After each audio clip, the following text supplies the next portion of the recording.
Let's talk indie releases of August 2025.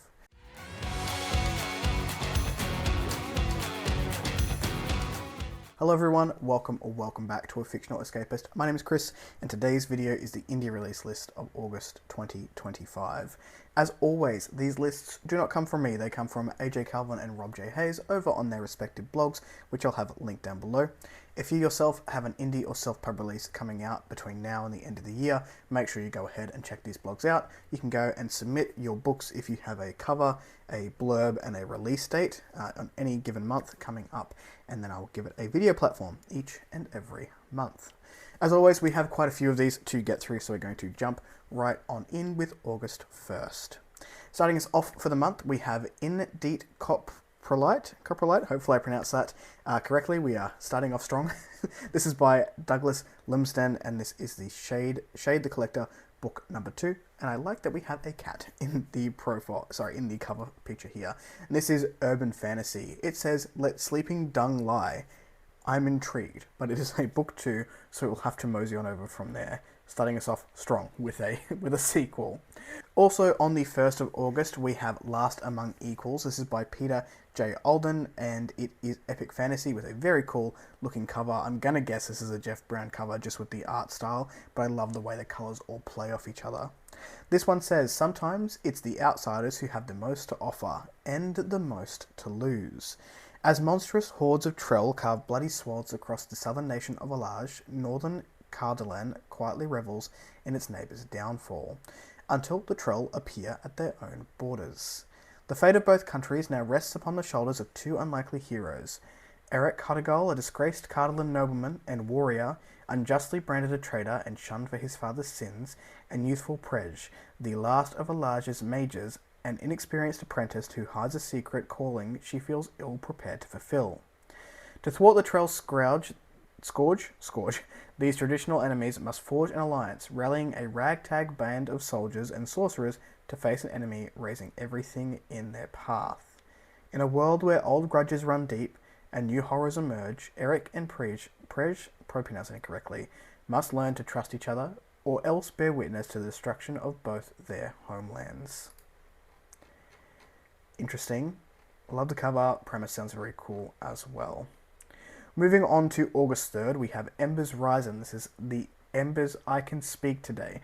This is Embers Rising, the last Dragian saga by Cindy L. Sell. This is epic fantasy. Looks like this. Long ago, the last Dragon, butchered that, stole power from the god of chaos. Now he's coming to take it back. That doesn't sound pleasant for whoever is involved in that.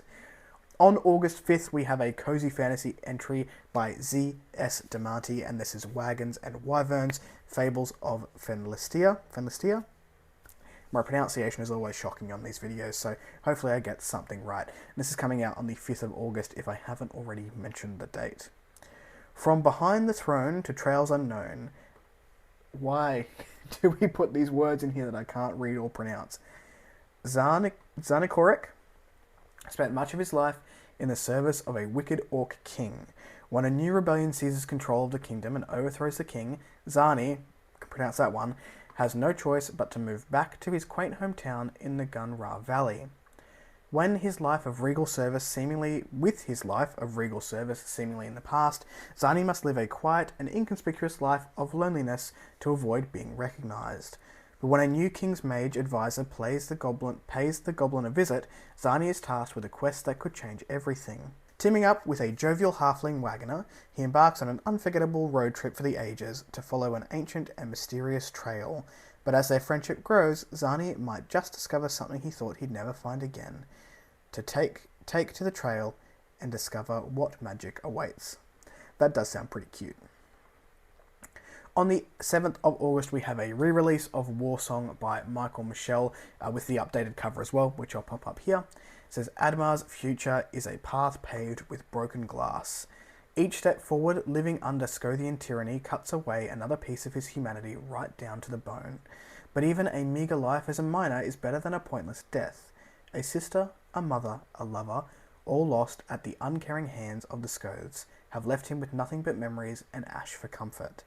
While stories like his are all too common, they still aren't enough to stoke rebellion. To stoke rebellion? What are you doing to rebellion, Kris? To stoke rebellion among the oppressed. If Admar is to find hope amid the brutal occupation of his homeland, he'll have to question how deep his convictions go. For with every crack of the enemy's whip, he'll know torment. With every swipe of their axes, he'll know suffering. And every moment he refuses to act will drag him further from his destiny. Maybe there are no more heroes left, or maybe they're waiting to be made. I haven't read this one yet, and I really, really should, because I enjoy Michael Michel's writing immensely. On August 12th, we have Before the Balance. This is by R.J. Zelonka. Hopefully I pronounced that correctly. Apologies if I didn't, which is coming on August 12th. I think I mentioned that already. I really like this cover a lot. I love the colors. I like the green of the eye that sort of matches and blends into the background simultaneously. It is not quite my cover pick for the month, but it is up there. This is the Hallowed Star series, book number 2, which is dystopian LGBTQIA+ fiction, and I can't go too much more into it because it's book 2, but I like the look of it, which is very cool. Also on August 12th, we have The Blacksmiths Boy by Bruce Buchanan. Say that 5 times fast. And this is new adult fantasy. Bok Amat thought his place in the kingdom of Imania was settled. The 19-year-old served as his rural community's healer and helped in his family's blacksmith shop. It was an unremarkable life in Imania. I'm hoping I pronounced that correctly, peasant class, but as long as his parents, sister, and young nephew were safe, a fine one under the protection of the Inashi royal family. Inashari royal family. When an ancient spell threatens Bok's family and the safety of the entire kingdom, he answers an unlikely summons from Princess Isabella to join her in protecting all they cherish. Despite their vastly different pasts, Bok and Isabella become close friends as they race to counter this deadly incantation and the mysterious mastermind behind it. Bok learns secrets that force him to reconsider all he has ever known about the world and his place in it. But will this knowledge come at the price of his life? Imarina is the name. Got it. Imarina's freedom, or even his burgeoning friendship with Isabella. On August 13, we have A Magical Love Story 2.5 by Nikki Flynn. This looks really cute as well. The colours give me bright, sunshiny vibes, and this is A Witch in Time, book number 4, which is fantasy romance. I mean, I'm getting the fantasy romance vibe because they're holding hands and they both look bashful, which is adorable. So, it's a book 4, so I will need to move on from there, but it looks like this. On August 4, we have an author which I really do need to read at some point, and I think this is a series that I want to start with. This is Warmonger's Wrath by Nick Snape. This is the Wrecking Squad, book number 3. We're already at book number 3. I feel like these are coming out in fairly quick succession. This is a space opera galactic empire tale. It says, you may shatter a breaker's heart, but they sure as hell won't let you do it twice. I'm intrigued. I want to read the series. On the 15th of August, we have Path of the Sorceress by Melissa Stone. This is the Keverin trilogy, book number 2, and it looks like this. I like what we're doing with the fire, maybe magic, with the lady that's conjuring it. It looks pretty cool. There's no byline here, so I need to move on from there, but I just want you to look at this cover for a second longer. Okay. On the 17th of August, we have The Dragon Priestess of Vinden. This is Tales of Tempest by E. Solifoni, and apologies if I pronounced it incorrectly. This is YA Epic Fantasy. Got a cool cover on this one too. Is it like a dragon paw over the eye there with magic? Interesting. All of Tempest has bound themselves to the first king of the Ben Min throne in a bid to unite the world after their departure from paradise. In her haste to escape home, Ayana stumbles into a sea of nightmares that she fears she'll never fully wake from. Unless she can aid the man suffering in her dreams, the man known as Somnium. But there is more to these shadows that darken her path, and Ayana will soon need to rise to her destined station as Dragon Priestess of Vinden. On the 23rd of August, we have The Rose Ball Rebels by Kel E. Fox, and this is the Solstice War Fairy Tales, book number 2. I like the purples and the golds in this cover as well. This is a fairy tale retelling, and I can't go too much into it because it is a book 2. Sometimes with fairy tale retellings, I'm not sure if it's each subsequent book is a different fairy tale, which is safe to read out, or whether they are the essence of a fairy tale, which is then in a full series. So we'll be cautious here. On August 26th, we have the Tidal Helm and another beautiful cover by Helen Rigg Pedersen. This is the Zemkosk Chronicles. I think this is the 4th entry into the series, but each book can be read as a standalone. So this one says, How to Save a Dynasty. Find the missing people, find the lost crown, and right the wrongs of the past. The Briar Crown will soon receive a new owner. Daisy Dominov is determined not to let it claim her as its next victim. In order to do that, she needs to find its counterpart, the Tidal Helm. But neither the Helm nor the waterborne population have been seen since the fall of Elua, when her great-grandfather invaded the country, slaughtering the king and queen and ripping Domovnia apart. After finding her mother's journal, Daisy decides to fulfill the late queen's plans to excavate the only place they haven't looked, the maze of canals and caves that lie beneath the length of the country. With the help of a renowned explorer, Daisy descends into a dangerous world in search of a lost civilization, certain that they possess the item she seeks, but digging up the past uncovers hard truths about her own family, her country, and the true purpose of their mission. Meanwhile, their guide in the watery underworld is torn between helping the woman, with hair like the sun he has never seen, and handing her over to his people to break the curse that binds them. As her search for the truth becomes a battle of survival, Daisy must dig deep to save not only herself, but the people and the country she loves. But can she do it without a waterborne by her side, or will this be the end of the Dominov dynasty once and for all? I have had the pleasure of reading the alpha, doing the alpha read for this one, and I thought it was a lot of fun. I also love that cover. It's beautiful. Also on the 26th of August, we have A Death to Dread Goddess by Morgan Stang, and this is grimdark. This is a close runner-up for cover pick for me for this month, because it is stunning with the golds and the purples here. All Hitch the Hermit wants to do is go fishing, smoke her pipe, and take care of her snails. Unfortunately, the world has other ideas. It's the day of the final battle between good and evil, and the light has won. The White Star, hero of ages and leader of the rebellion, has conquered the dread goddess.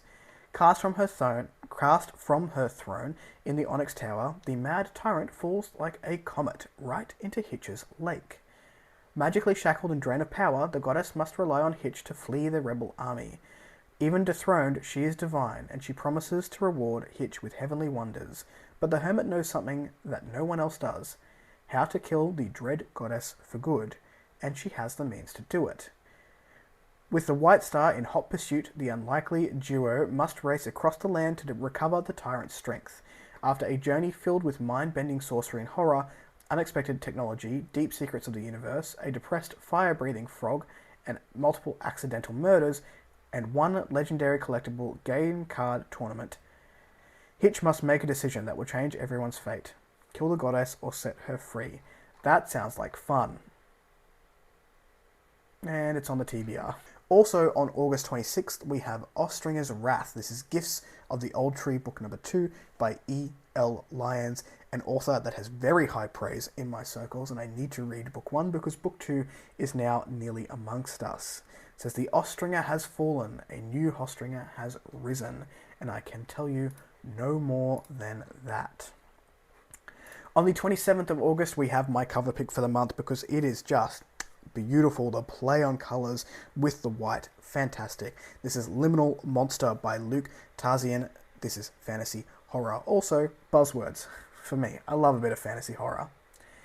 In the centre of the forest sits a house of leaves and ash. Inside the house, his heart and lies. Inside the house, called Sempiternity, there is a lake at the centre of which an island sits. Upon the island, a spire of stone. Surrounding the spire, an orchard of dreams. Beneath an apple tree sits faceless self, who writes of sorry things. What an awful place, what a cruelty it is, being birthed of pain. When a dog that should not be wanders into sempiternities through a door that should not be, self learns a terrible truth. Sempiternity is no longer safe, no longer theirs. Fictional failures come in search of proper ends, in search of slaughter quelled by self's prosaic hand, in search of lies. Thus self departs sempiternity for the forest dark, for at its centre is the ruined town of Own, the place where the nightmare began. This seems super poetic and something that I would be very into, but will take me a long time to read. Also, on the TBR, no one is shocked at this. On August 28th, we have Demons Rise. This is the Jantakai Saga, book number 2 by R.E. Sanders, another book that I need to read, another author I need to read the book 1 of. And this is epic fantasy with some cool purple situation happening on the top of what I believe is a sword. Just says a new force is rising. Those are the books that we have for the month of August. What are you picking up? What are you excited for? Let me know in the comments down below. Did my cover pick shock you? It probably didn't. I think you all know my tastes at this point, but what is your cover pick? Let me know. If you like the content, give one of those. If you want to see more of it, click subscribe at your will, and I will catch you in the next video. Ciao.